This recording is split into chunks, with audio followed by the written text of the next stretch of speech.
Friends, तो अब मैं आपको बताऊंगी कि आपको किस कपड़े में कौन सी सुई इस्तेमाल करनी चाहिए।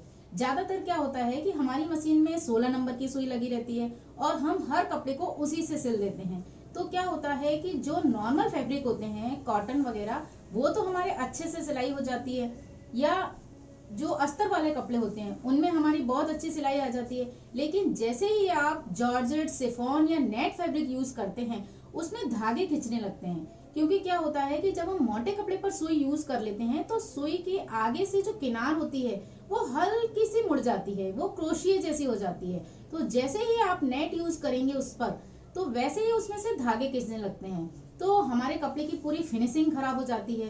तो क्या होता है कि 16 नंबर की सुई तो मल्टीपर्पज है ही, हम हर कपड़ा यूज कर लेते हैं। लेकिन जो सिल्क, साटन या नेट जैसे फैब्रिक होते हैं उन पर आपको अलग अलग सुई इस्तेमाल करनी रहती है। तो आज मैं आपको इसी के बारे में बताऊंगी डिटेल से। तो यहाँ पर अगर आप बुटीक पर सिलाई करती हैं तो आपके पास 5 तरह की सुइयां होना बहुत जरूरी है।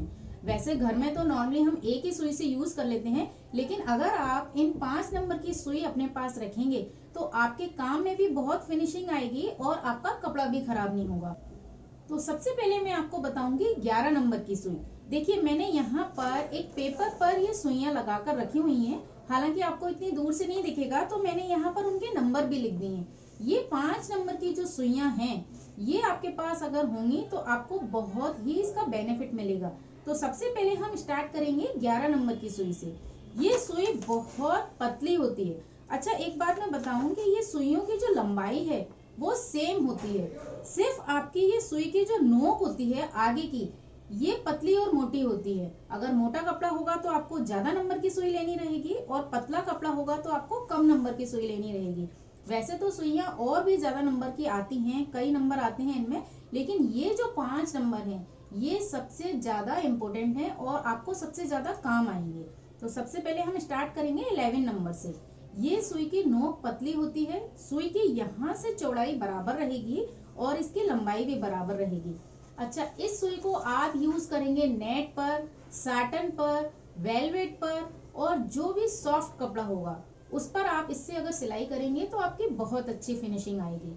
इसके बाद मैं आपको बताती हूँ 14 नंबर की सुई, 14 नंबर की।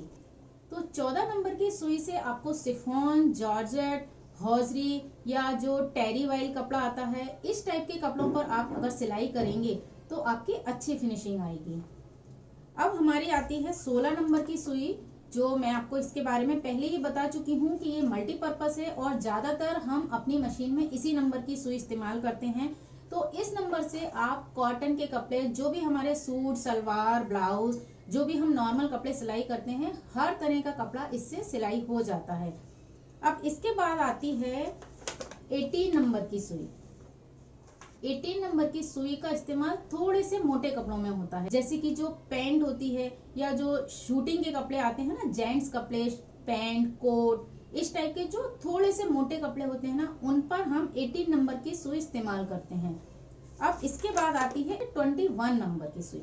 तो 21 नंबर की जो सुई होती है वो आगे से थोड़ी सी मोटी होती है, तो इससे हम थोड़े मोटे कपड़े सिलते हैं, जैसे कि जीन्स वगैरह के ऊपर ये यूज होती है। इस सुई से आप पतला कपड़ा नहीं सिलें, क्योंकि उसमें से फिर आपके धागे खींचने लगेंगे।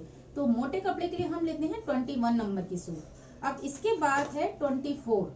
ये सुई आपके लिए ज्यादा उपयोगी नहीं है, क्योंकि इसका उपयोग होता है ज्यादातर फैक्ट्रियों में, या जो रेगजिन के कवर बनाते हैं, जो बड़ी मशीन होती है जुकी वगैरह की, आपने देखी होगी, जो बैग बनाते हैं या साड़ी के कवर या रेगजिन का मटेरियल जो बनाते हैं, तो उसके लिए ये लोग 24 नंबर की सुई यानी 24 नंबर की सुई इस्तेमाल करते हैं। तो अगले पेज में मैं आपको बताऊंगी कि मशीन कैसे ऑपरेट करते हैं।